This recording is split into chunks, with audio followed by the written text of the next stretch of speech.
Hello दोस्तों, कैसे हो आप सभी लोग। तो दोस्तों, आज की इस वीडियो में हम बात करने वाले हैं एक्सेल के कुछ बेसिक्स फार्मूलाज और डाटा एंट्री फार्मूलाज के बारे में कि हम कैसे डाटा को एंटर कर सकते हैं एक्सेल के अंदर। तो दोस्तों, आप मेरे को जरूर बताना पिछली वीडियो आपने देखी या नहीं देखी। अगर नहीं देखी आपने इंट्रोडक्शन वीडियो, तो दोस्तों एक बार जाओ और उसको जरूर से जरूर देखो ताकि आपको पता लग सके कि इसके अंदर क्या क्या ऑप्शन हमें दिए हुए हैं। तो दोस्तों चलिए अब शुरू करते हैं।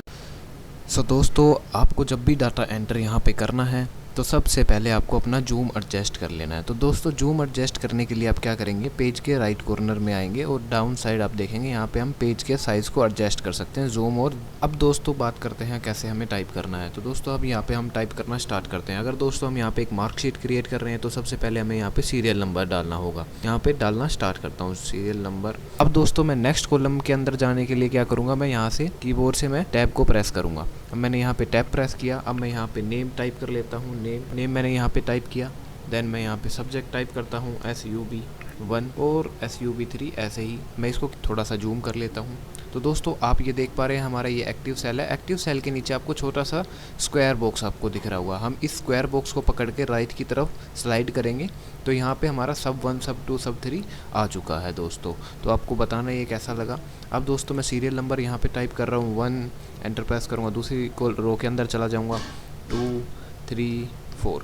लेकिन दोस्तों अगर मेरे को यहाँ पे ज़्यादा बच्चों का डाटा डालना है तो मैं सीरियल नंबर ऐसे टाइप करूँगा तो मेरे को बहुत ज़्यादा टाइम लग जाएगा। लेकिन दोस्तों मैं इसका एक और आसान तरीका आपको बताऊँगा कि हम कैसे इस चीज़ को हम टाइप कर सकते हैं। दोस्तों उसको टाइप करने के लिए हम क्या करेंगे, हम यहाँ पे 1 लिखेंगे और जो आपका फिल हैंडल है उसको हम ड्रैग करके डाउन क्लिक करें, डाउन की तरफ लेके जाएंगे। अब दोस्तों जो आपका फिल हैंडल ऑप्शन है इसमें जाके हम इसको सीरीज़ वाइज फिल कर देंगे। दोस्तों अब हम इसको जितना भी खींचेंगे नीचे की तरफ तो ये आपके नंबर्स को आप बढ़ाता रहेगा। दोस्तों हम इसको ड्रैग डाउन करेंगे तो ये हमारा नंबर यहाँ पे आ जाएगा। अगर मैं यहाँ पे 1 लिखता हूँ और यहाँ पे अगले में 3 लिखता हूँ तो मैंने यहाँ पे दोस्तों 1 का गैप दिया और मैं इन दोनों को सिलेक्ट करके नीचे की तरफ ड्रैग डाउन करता हूँ तो दोस्तों आप देखना यहाँ पे बीच बीच में गैप आ चुका है। दोस्तों एक नंबर का यहाँ पे गैप आ गया है, 1, 3, 5, 7, 9, यानी कि हमारा एक नंबर का यहाँ पे गैप है दोस्त। सेम चीज़ आप दोस्तों एक मंथ के साथ कर सकते हैं। अगर आपको मंथ वाइज ऐसे करना है डाटा तो मैं यहाँ पे जैन लिखता हूँ और इसको ड्रैग डाउन करता हूँ। साइड में आप देख सकते हैं यहाँ पे मई, जून, जुलाई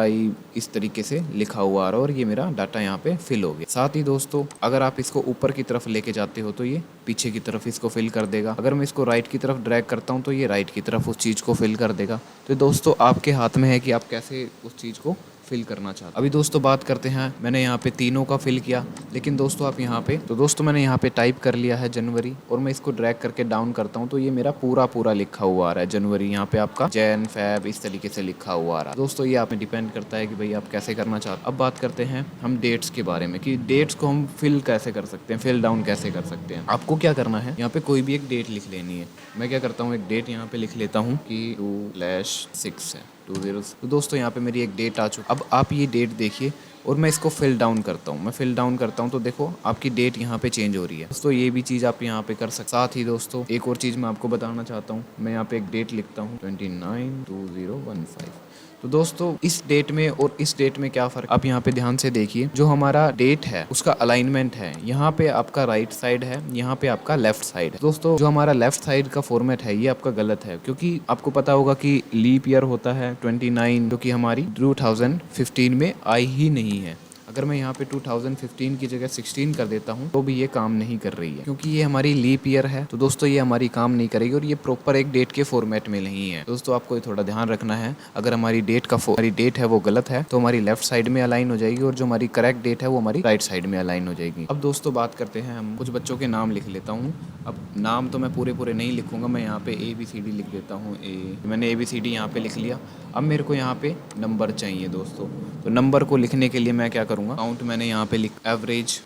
लेकिन दोस्तों मैं क्या चाहता था कि यहाँ पे एवरेज से पहले मैं यहाँ टोटल निकाल सकता, टोटल, या फिर मैं यहाँ पे परसेंटेज भी निकाल लेता हूँ। तो दोस्तों मैंने यहाँ पे लिख लिया है, लेकिन यहाँ पे मेरी 2 चीज़ें छूट चुकी हैं जिनको मैं बीच में लिखना चाहता। अब अगर मेरे को वो चीज़ नहीं पता हो तो दोस्तों मैं उस चीज़ को कैसे यहाँ पे लिखूंगा। मेरे को मिनिमम निकालना है, मैक्स निकालना है, वो यहीं पे निकालना है। तो मैं उस चीज़ को कैसे निकालूंगा, मैं क्या करूँगा, इस कॉलम को यहाँ से सिलेक्ट करूँगा। यहाँ से सिलेक्ट करने के बाद राइट क्लिक करके मैं इंसर्ट कराऊंगा। अब यहाँ पे एक कॉलम मेरा इंसर्ट हो गया। अब मैं यहाँ लिख सकता हूँ मैक्स और यहाँ पे अब मेरे को मीन लिखना है। तो दोस्तों यही सेम चीज़ आप की से भी करा सकते हैं। पूरे कॉलम को सिलेक्ट कीजिए और कंट्रोल प्रेस कीजिए कंट्रोल प्लस प्रेस कीजिए। अब यहाँ पे एक कॉलम मेरा इंसर्ट हो गया है। अगर आप ज़्यादा इंसर्ट कर देते हो, बाई चांस आपने ज़्यादा इंसर्ट कर दिए, तो आप क्या कर सकते हो दोस्तों, आप कंट्रोल माइनस प्रेस कर सकते हो उसको डिलीट करने के लिए। अब दोस्तों मैंने यहाँ पे निकाल लिया है, यहाँ पे मैं कुछ रैंडम नंबर दे देता हूँ। तो दोस्तों अगर मेरे को इसी फॉर्मेट के अंदर यहाँ पे नंबर फिल करने हैं तो मैं इस पोर्शन को सिलेक्ट कर लेता हूँ।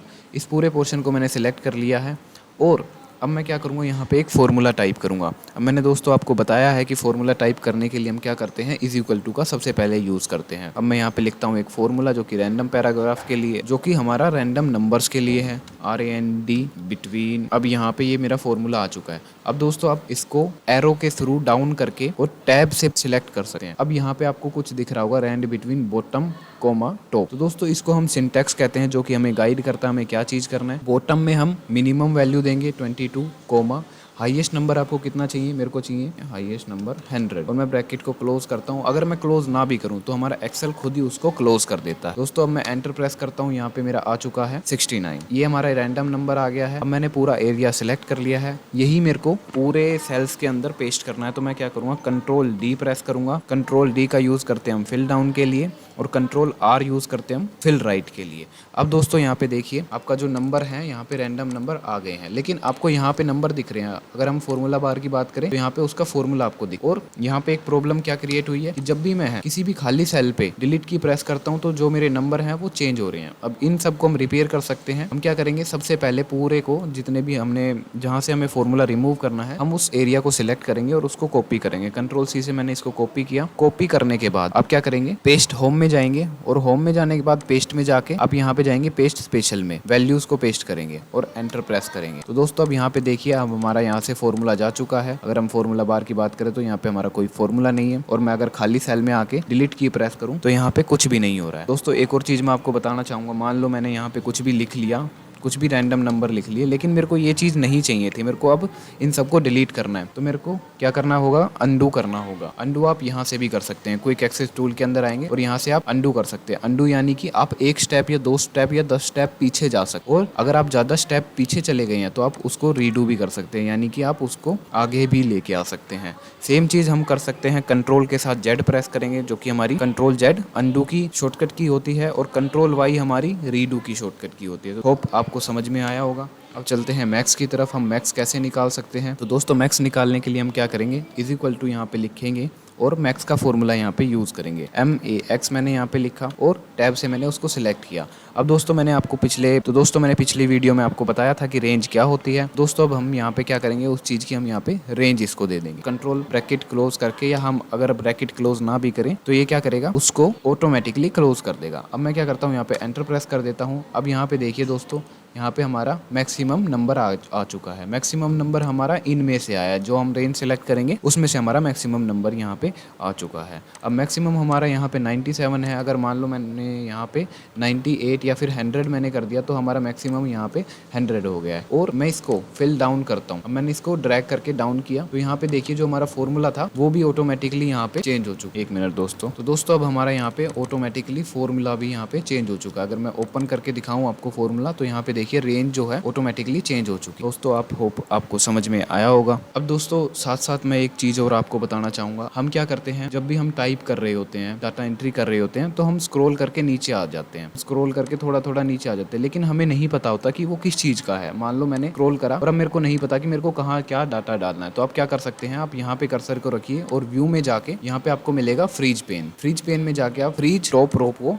क्लिक कर दीजिए। अब यहाँ पे आपको दिख रहा होगा कि मैं आपको क्या बताना चाहता हूँ। ये दोस्तों बहुत ज़्यादा प्रॉब्लम क्रिएट करता है डाटा एंट्री के टाइम। को नहीं पता होता कि आप किस कॉलम के अंदर क्या चीज़ टाइप कर रहे हो, आपको बार बार स्क्रॉल करके ऊपर आना होता है। आपकी वो जो पॉसिबिलिटीज थी यहाँ पे अब नहीं रहेंगी। आपने क्या किया, फ्रीज कर दिया जो हमारी टॉप रो है, हेडिंग रो है। अगर आपको इसको अनफ्रीज करना है तो आप क्या करेंगे, इसको कहीं पे भी टॉप रो में आप कर्सर को कहीं पे भी रखिए और फ्रीज पेन्स में आके अनफ्रीज पेन्स कर दीजिए। अभी आपका ठीक हो गया। अब अगर आप स्क्रॉल करेंगे तो आपका ये नॉर्मल बिहेव करेगा। तो दोस्तों अब आते हैं मिनिमम पे। आप मिनिमम का फॉर्मूला क्या होता है हम उसकी बात करते हैं। इज इक्वल टू यहाँ पे लिखते हैं और MIN यहाँ पे लिखते हैं। टैब से हम मिनिमम को सिलेक्ट कर लेते हैं। सेम दोस्तों हम इस भी नंबर में से आपको मिनिमम चाहिए उस एरिया को सिलेक्ट करते हैं और एंटर प्रेस करते हैं तो यहाँ पे मिनिमम। अब दोस्तों हम बात करते हैं फिल हैंडल की एक और ट्रिक के बारे में। अब यहाँ पे जो आपका स्क्वायर है, फिल हैंडल का स्क्वायर है, मैं यहाँ पे डबल क्लिक करता हूँ तो वो क्या कर रहा है, उन नंबर्स को यहाँ पे प्रिंट करा दे रहा है। दोस्तों होप आपको समझ में आया होगा ये जो मैं चीजें बता बता रहा हूँ। अब आते हैं काउंट पे, इज इक्वल टू COUNT हम टाइप करेंगे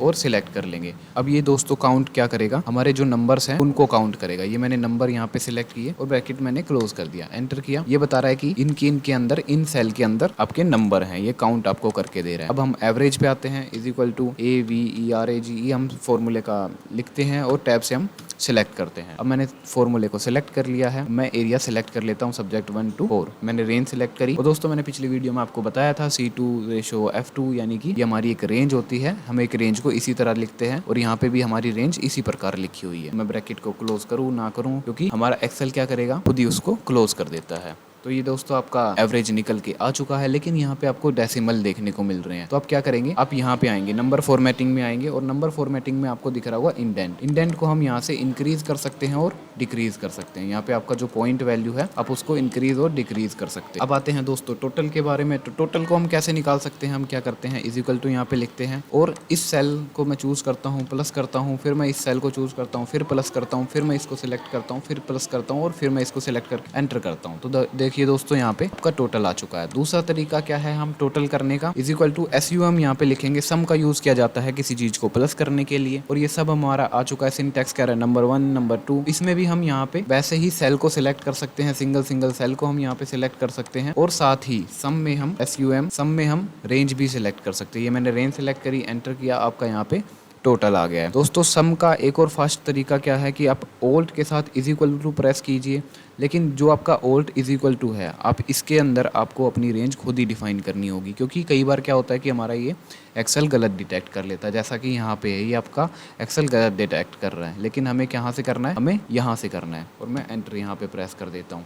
अब आते हैं दोस्तों एवरेज के ऊपर कि हम एवरेज कैसे निकाल, तो एवरेज को निकालने के लिए हम यहाँ पे यूज करते हैं इज इक्वल टू और AVERA। दोस्तों अब यहाँ पे हम निकालते हैं परसेंटेज। परसेंटेज को निकालने के लिए हम क्या करेंगे, is equal to total divide by जो हमारे टोटल नंबर ऑफ सब्जेक्ट हैं। टोटल नंबर, अगर हमारा 100 नंबर का यहाँ पे पेपर है, 1 2 3 4, हमारे कितने हो गए टोटल, 100 हो गए, 400। परसेंटेज हम कैसे निकाल सकते हैं दोस्तों, हम क्या करेंगे, इज इक्वल टू करेंगे और जो हमारा टोटल है उसको सिलेक्ट करेंगे और उसको सिलेक्ट करने के बाद हम इसको डिवाइड कर देंगे जो हमारा टोटल नंबर ऑफ सब्जेक्ट है और उनके जो भी मार्क्स हैं। हमारे यहाँ पे 4 सब्जेक्ट हैं, तो हम यहाँ पे 400 से उसको डिवाइड करेंगे और मल्टीप्लाई करेंगे 100 से, तो अब हमारे यहाँ पे निकल के आ चुका है आपका परसेंटेज। लेकिन दोस्तों आप यहाँ पे देख सकते हैं जो भी हमारा परसेंटेज निकला है वो हमारा थोड़ा सिमिलर है, बिल्कुल ही सिमिलर है हमारे एवरेज के। ये हमारा सिमिलर है एवरेज के, लेकिन ऐसा यहाँ पे इसलिए हुआ है दोस्तों क्योंकि जो हमारा एवरेज है वो हमारा 100 में से नहीं निकलता, वो हमारा 100 से ऊपर भी निकल सकता है, लेकिन जो हमारा परसेंटेज है वो हमारा 100 में से ही। और यहाँ पे इसलिए ऐसा हुआ है क्योंकि जो हमारे नंबर ऑफ सब्जेक्ट हैं वो हमारे 100 मार्क्स के ही हैं। अगर हमारा एक सब्जेक्ट यहाँ पे 150 का होगा, मान लो ये आपके 120 नंबर आए हैं आउट ऑफ 150, तो दोस्तों अब हमारा ये सब्जेक्ट 150 का हुआ, तो हम क्या करेंगे यहाँ पे 50 प्लस कर देंगे। अब यहाँ पे देखिए दोस्तों आपका जो परसेंटेज है यहाँ पे चेंज हो चुका है और जो आपका एवरेज है वो आपका चेंज हो चुका है। अब आपको दोस्तों समझ में आया होगा। तो दोस्तों अब हमारी ज़्यादातर यहाँ पे चीज़ें निकल चुकी है। अब हम बात करते हैं कि हम कैसे कॉलम्स को एडजस्ट कर सकते हैं। मान लो यहाँ पे जो हमारा कॉलम है वो अलग अलग है दोस्तों। अब यहाँ पे क्या हो रहा है कि आपका जो टेक्स्ट है वो कॉलम से बाहर आ रहा है, आप इसको कैसे एडजस्ट कर सकते हैं। तो दोस्तों हम क्या करते हैं, इसको एडजस्ट करने के लिए जब हम कॉलम पे आ जाते हैं, कॉलम पे आने के बाद अब जब हमारा ये जो एरो आ रहा है इसको क्लिक करना है और इसको हम यहाँ से सिलेक्ट करके चेंज कर सकते हैं, या फिर अगर हम इस पे डबल क्लिक करेंगे, अगर मैं यहाँ पे डबल क्लिक करता हूँ तो ये ऑटोमेटिकली यहाँ पे एडजस्ट हो जाएगा। देखिए दोस्तों मेरा जो कर्सर का स्टाइल है, अगर सेम कर्सर का स्टाइल आपका आता है तब आप इस पे क्लिक कीजिए, अदरवाइज आप क्या किए, आप इसको प्रॉपरली एडजस्ट करिए। देखिए दोस्तों मैं इसको लाइन पे लेके जाता हूँ, प्रॉपरली लाइन पे जाता हूँ और डबल क्लिक करता हूँ तो ये ऑटोमेटिकली ये एडजस्ट कर देता है। साथ ही दोस्तों ये चीज़ आप परफॉर्म कर सकते हैं एक शॉर्टकट की के थ्रू। आप क्या करें, सबसे पहले अपने पूरे डॉक्यूमेंट को सिलेक्ट करें और कंप्यूटर पे जो आपका कीबोर्ड है, आप कीबोर्ड पे Alt+HOI प्रेस करें, तो ये ऑटोमेटिकली हर चीज़ को एडजस्ट कर देगा। साथ ही दोस्तों अगर आप ऐसा नहीं करना चाहते, आप सबको एक साइज़ देना चाहते हैं, तो आप पूरे को सिलेक्ट कर सकते हैं। आप सारे कॉलम्स को एक साथ सिलेक्ट कीजिए और कर्सर को यहाँ से पकड़ के सबका आपसे जो आपका साइज़ है आप यहाँ से डिसाइड कर सकते हैं। अब दोस्तों बात करते हैं थोड़ी सी फॉर्मेटिंग के बारे में कि हम कैसे डाटा को फॉर्मेट कर सकते हैं। अभी मैं फ़िलहाल पूरे डॉक्यूमेंट को थोड़ा सा फॉर्मेट करता हूँ। फॉर्मेट में क्या करूँगा, OLHOI प्रेस करूँगा, जिससे जो मेरा साइज़ है वो ऑटोमेटिकली एडजस्ट हो जाएगा। अब दोस्तों आपको पता है कि ये हमारा जो कि एक मार्कशीट है। अब मार्कशीट के लिए हमें हेडिंग डिफाइन करनी है। हेडिंग के लिए मेरे को ऊपर एक रो चाहिए। मैं क्या करूँगा, अपनी एक फर्स्ट रो को सिलेक्ट करूँगा और कंट्रोल के साथ मैं प्लस प्रेस करूँगा, जिससे मेरा एक रो ऊपर इंसर्ट हो जाएगी। और ऊपर इंसर्ट होने के बाद मैं क्या करूँगा, इस पूरी रो को सिलेक्ट करूँगा और यहाँ पे आपको अलाइनमेंट के अंदर मिल रहा है मर्ज एंड सेंटर। मैं इस मर्ज एंड सेंटर पे क्लिक करूँगा। ये क्या करेगा, आपके जो मल्टीपल सेल्स हैं उनको एक सेल के अंदर कन्वर्ट कर देगा। और मैं यहाँ पे टाइप कर देता हूँ मार्कशीट। मार्कशीट मैंने यहाँ पे टाइप किया। अब मैं क्या करता हूँ, इसको एक कलर प्रोवाइड करा देता हूँ। ये मैंने ग्रीन कलर इसको दिया, थोड़ा सा बोल्ड मैंने किया, इसका साइज़ थोड़ा सा मैंने बढ़ा दिया। साथ साथ मैं इन सब को भी बोल्ड कर देता हूँ। इन सब को मैं कंट्रोल B से बोल्ड कर देता हूँ। सीरियल नंबर को मैं बोल्ड कर देता हूँ। इनका अलाइनमेंट मैं सेंटर कर देता हूँ। दोस्तों इस तरीके से आप फॉर्मेटिंग कर सकते हैं अपने डाटा की। ये हमारी यहाँ पे फॉर्मेटिंग हो चुकी है। साथ साथ मैं क्या करता हूँ, इसको बॉर्डर भी असाइन कर देता हूँ। अभी आपका प्रॉपर फॉर्मेट में आ चुका है। तो दोस्तों होप आपको वीडियो अच्छी लगी होगी। दोस्तों आप मेरे को ज़रूर बताना कि आपको वीडियो कैसी लगी। तो मिलते हैं दोस्तों एक और वीडियो में, तब तक के लिए जय हिंद दोस्तों।